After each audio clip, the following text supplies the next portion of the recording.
STN Live. الحمد لله رب العالمين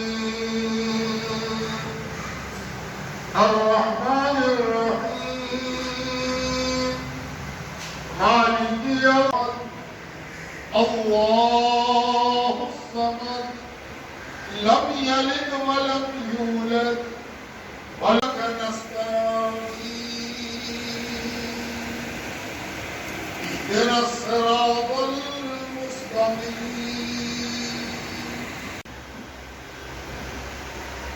الله أكبر الله أكبر الله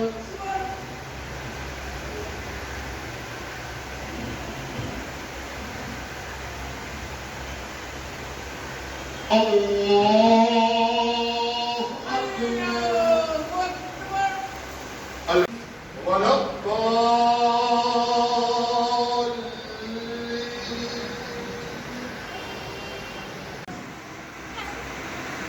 الله لمن حمده الله أكبر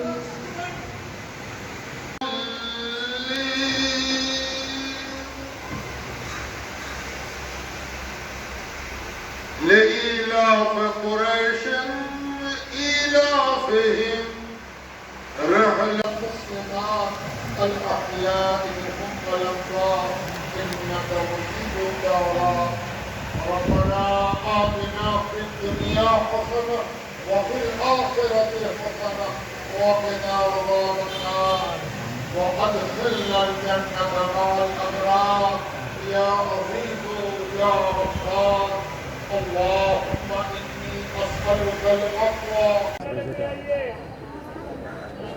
پہلا روزہ ہے اور جمعہ کا دن ہے اور روزے دار ظاہر ہے کہ وہ خود بہت ذمہ دار ہوتا ہے. روزہ رکھنے والا اپنی پوری ذمہ داری کو ادا کرنے کی نیت سے روزہ رکھتا ہے. اسی لیے روزے دار کو چاہیے کہ اپنے قیمتی روزے کی حفاظت کرے اور یہ حفاظت کئی طرح سے ہو. اللہ کا حق ادا ہو، خود اپنے بدن اور اپنے روزے کے تقاضوں کا حق ادا ہو، اور اپنے پڑوسیوں اور جن سے میرا روز کا معاملہ ہے ان کے ساتھ بھی میرا حق صحیح ہو. اللہ کا حق ادا کرنے سے مراد یہ ہے کہ آدمی جب روزہ رکھتا ہے تو اکیلے میں جب چاہے بھر پیٹ کھا بھی لے اور پانی پی بھی لے، کوئی نہ دیکھنے والا نہ منع کرنے والا. اس کا سب سے بڑا تقویٰ اور پرہیزگاری یہی ہوتی ہے کہ وہ اکیلے میں بھی اپنے روزے کو بنائے رکھتا ہے، یعنی وہ اس بات کی چنتا میں رہتا ہے کہ اس کا اللہ اس کو دیکھ رہا ہے. اب روزے دار کو اتنا ہی کرنا ہے کہ صرف کھانے پینے تک محدود نہیں رہنا ہے، اپنے بیہیویئر، اپنے روزانہ کے معاملات، بول چال، خوشی اور غم، لوگوں کے ساتھ کیسا ایٹیچیوڈ رکھنا چاہیے، خریدنے میں، بیچنے میں، چلنے میں، پھرنے میں. اگر روزے دار اس معاملے میں بھی اپنے آپ کو بیلنس، سنتولت اور سنیم کے ساتھ، برداشت کے ساتھ، صبر کے ساتھ، خوش اخلاقی کے ساتھ، اچھے گفتگو کے انداز میں، جھگڑنے سے بچتے ہوئے اپنا روزہ گزارتا ہے تو وہ یقیناً ایک کامیاب روزے دار ہے. ساتھ ساتھ اسے یہ بھی خیال رکھنا چاہیے کہ جو لوگ غریب ہیں، پریشان ہیں، وہ سماج میں موجود ہیں. اللہ کی کیا مرضی ہے کہ تم کو بھر پیٹ کھانے کو دیا، ان کو نہیں دیا ہے. تو کم سے کم تم کو یہ خیال رکھنا چاہیے کہ جس کو نہیں ہے اس کو کیسے ہم کھلا دیں، کیسے پلا دیں، کیسے پہنا دیں. اگر کچھ نہیں تو ایک کھجور اگر جیب میں موجود ہے تو ایک کھجور خود کھائیں گے اور ایک کھجور دوسرے کو کھلا کر اس کا روزہ کھلوا دیں گے. یعنی چنتا بھی ایک بہت بڑی عبادت ہے، یعنی دوسرے کا پیٹ بھر دینا، دوسرے کی پیاس بجھا دینا، دوسرے کا دکھ بانٹ لینا، دوسرے کا درد بانٹ لینا بھی اس روزے کو کامیاب بنانے کی سب سے اچھی ودھی ہے. آخری سوال آپ کا سے یہ ہے، ہمارا جو ورتمان میں جو حالات ہیں ہمارے ملک کی وہ کافی ناسک ہو چکے ہیں. ایسے میں روزے داروں سے آپ کیا اپیل کرنا چاہیں گے کہ غیر مسلموں سے کس طرح کا برتاؤ کرنا ہے تاکہ یہ میسیج اچھا ہے؟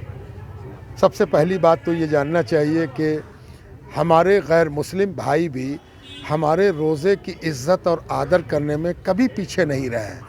وہ روزے کو سمان دیتے ہیں اور روزے داروں کو بھی بہت آدر دیتے ہیں. ہمیں چاہیے کہ ہم اپنے سنیم اور اپنی خوش اخلاقی، اپنی بول چال کی مٹھاس اور روزے دار کو جھکا ہوا رہنا، لوگوں کے کام آنا، یہ کردار اگر ہم پیش کریں تو دنیا کا کوئی بھی انسان ہم سے بیر اور دشمنی نہیں کر سکتا ہے۔ روزہ ایک ایسی چیز ہے جس کو ہر دھرم عزت دیتا ہے، سمان دیتا ہے، اور ہمارا روزہ تو 1 مہینے کا ہے۔ یہ روزہ تو دنیا میں روزے کے حوالے سے سب سے زیادہ انوٹھا اور الگ ہے۔ الگ اس معنی کر کہ یہ کنٹینیوس 1 مہینے تک چلتا ہے، تو جب ایک روزہ سمان دلا سکتا ہے تو 30 روزہ تو اور سمان دلائے گا۔ لیکن روزہ صرف بھوک پیاس میں نہ محدود رہ کر بول چال اور بیہیویئر تک بھی آنا چاہیے، ایٹیچیوڈ تک بھی آنا چاہیے۔ آدمی کا بول چال دوسروں کے من کو جیت لیتا ہے۔ اگر میٹھی بولی بولی جائے، دوسروں کے کشٹ کو بھی برداشت کرنے کا سنیم برتا جائے، تو دوسرا بھی ایک دن مجبور ہو کر آپ کو عزت اور ستکار دینے کی طرف آتا ہے۔ آمنوا كتب عليكم الصيام كما كتب على الذين من قبلكم لعلكم تتقون آمنت بالله ورسوله وصدق الله مولانا العظيم.